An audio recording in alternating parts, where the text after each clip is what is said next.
আলু টমেটো বেগুন কুচি করে নিয়েছি। এখন মাছ দিয়ে দিলাম, মোলা মাছ। তারপরে কাঁচামরিচ আর পেঁয়াজটা দিয়ে দিলাম।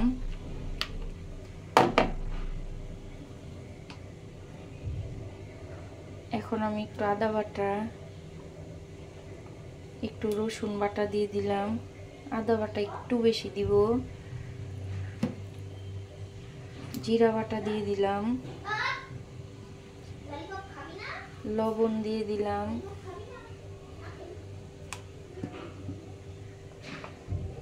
ধনিয়া গুঁড়াটা দিয়ে দিলাম, হলুদ গুঁড়া দিয়ে দিলাম, মরিচের গুঁড়াটা একটু দিলাম কারণ আমি খাবো, আমার বাচ্চারা খাবে না, এর কারণে মরিচের গুঁড়াটা দিয়ে দিলাম। তেল দিয়ে দিব।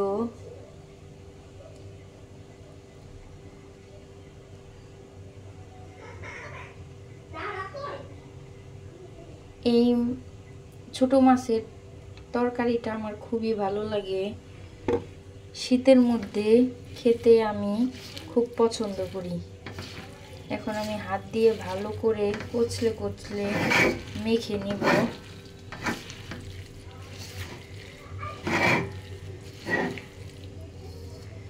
এটা আমি একদিনই খেতে পারি না, ফ্রিজে রেখে খাই। যেহেতু আমি একা খাই এই খাবারটা, আমি ভালো করে মেখে নিব।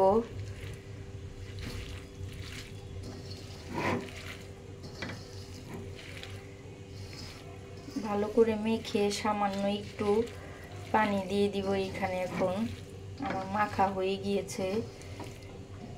একদম কুচি করে নিয়েছি আলু টমেটো এটা। এখন আমি অল্প পরিমাণ শুধু হাতটা ধুয়ে একটু পানি দিব।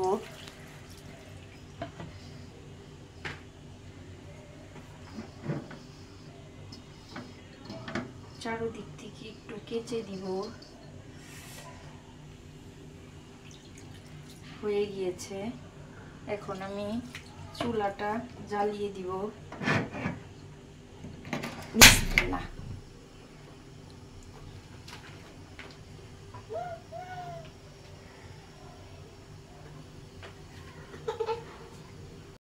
দিয়ে দিয়েছি।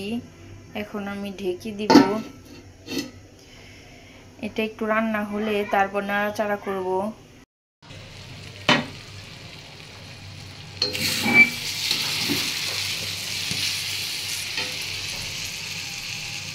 পাওয়ারটা আমি একটু কমিয়ে দিলাম, সাইডে একটু পোড়া লেগে গিয়েছে। একটু ওই দিকে চলে গিয়েছিলাম, দেখি সাইডে পোড়া লাগছে। ধনিয়া পাতাটা দিয়ে দিলাম। প্রায় হয়ে গিয়েছে, একটু নাড়াচাড়া করেই নামিয়ে ফেলবো।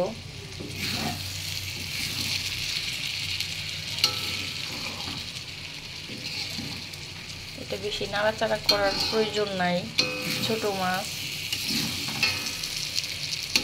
শুধু ধনিয়া পাতাটা দিয়ে একটু আলতো করে নেড়ে দিব।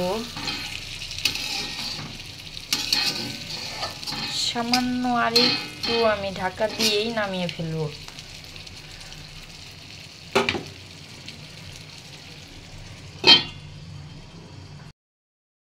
দেখেন আমার রান্নাটা শেষ।